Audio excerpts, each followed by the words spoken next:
Thank you for inviting me, and welcome to everyone that showed up tonight. I really appreciate you being here. Um, I was asked, this is hard on Zoom, right? Okay, so I was asked to speak around the barriers that women that are being released from incarceration, whether it be from prison or from jail, the barriers that they may face in coming back into society. I myself have been in and out of the system, the judicial system. I can't tell you how many times I've been in and out of jail. I'm a felon. Um, that being said, being a felon is one of the biggest barriers to not just women, but to anyone getting out of jail or prison. That being said, you can't rent an apartment. You can't find a job. It's harder to get enrolled into school for education. Um, Most people take those things for granted, but can you imagine going to rent an apartment and you have all your deposit money and you have everything ready and you're ready to go, and they say, "Oh, I'm sorry, you committed a crime 10 years ago and we can't let you in." How devastating. How devastating to try to provide a roof over your family's head, and you're not able to do that because you committed a crime um, in your past. Getting a job. When I first was released from probation, or I was still on probation and I was trying to get a job, and I did hair. I had done hair. I was fully licensed cosmetologist, and one would think, oh, well, she just does hair. She's not handling money, or she's not doing anything that could get her into trouble. I went in to apply for a job, and I went through the whole interview process. And at one point, they wanted to know about my criminal background, and so um, I told her, I said, look, I'm a felon, and and I just need a chance. I need somebody to give me an opportunity to be able to change my life. I told her that I was in recovery and that I had had a year clean and sober, and that I was still continuing with my recovery to build resilience in my life. And she said, "You know what? My father went to the same place that you went to get recovery." And she said, "I'm going to give you a chance. Don't make me regret it." And so, that being said, she called the owners of the company and told them that she hired me, and they said, "Oh no, she's a felon. You can't hire her." And she said, "Well, I already hired her. You guys are going to have to fire her." Well, they couldn't, so I worked there for 5 years. And after I got done working there, they decided to start hiring other felons. I broke down that barrier, not just for myself, but for others. It is hard to come into a society when your past tells everyone that you're not worthy, you're not smart enough, you're not good enough, you were a bad person, you did drugs. Um, yeah, I'm a woman in long-term recovery. I'm a meth addict. And I'm telling you what, I can change because somebody else cared enough to give me the opportunity to make that change.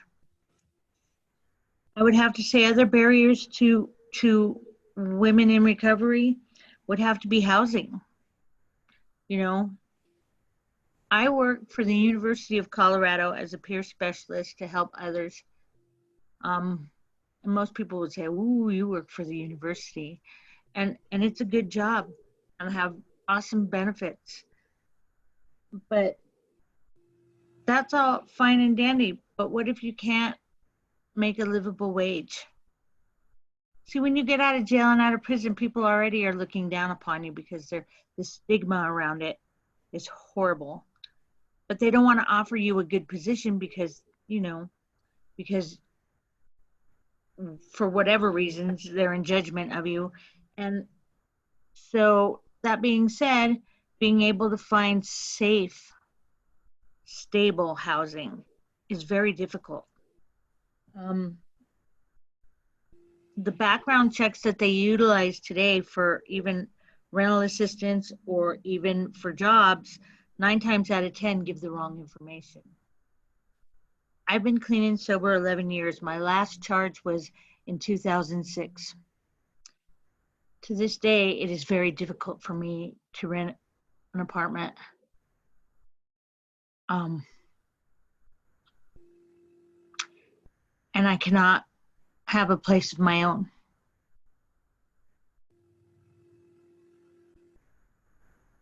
It's very hard to admit that to people. Also, women getting acclimated back into society. A lot of women, imagine being in prison, let's say even just 3 years. You're in prison 3 years, you've looked at the same 4 walls for 3 years, and you get out, technology has changed, stores have changed, streets have changed, everything has changed. Okay, I have heard more stories from women that have gotten out of prison and they walk into a Walmart and it freaks them out so bad they can't go back. That's the type of mental wellness that people don't talk about. You've been to prison, you shouldn't be afraid of anything. I'm afraid to go back. I don't want to be there again. But hearing the voices and being around that many people, I believe that also triggers a PTSD issue or struggle for some women. I think that we need to have more mental health, one-on-one, more mental wellness therapies for women who are getting released from prison. And education. I think that there are some programs, and it has been recognized that getting an education for women who have been incarcerated is difficult. So there are some programs, loans, grants, those type of things that help women to get the education that they need. But a lot of good that education will do if you can't get a job because your record tells them that you're past, you were a felon, or that you were an addict. To this day, I still get those struggles. It is hard for me to forgive myself for the things that I did in my past, especially when the society won't forgive me for those things. I personally believe that there should be a time limit for how long our records are be able to, or you can look back on our records. They can go back 16 years, okay, and look and see, what I've done. Trying to get that stuff expunged or sealed is very difficult. I'm not saying that everybody gets out of prison and they're fixed, because we're not, okay? What I'm saying is those of us that are trying very hard to make a better life for ourselves are leading the way for others. And that we need just a little bit of help getting that done. I think I've pretty much covered all of it.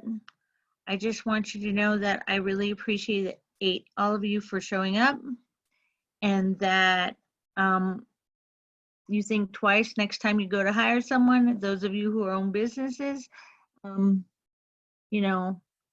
somebody was kind enough to give me the ball, and I ran with it, and I'm going to keep running with it until we make a change for the better. And that's all I have, and thanks again for inviting me.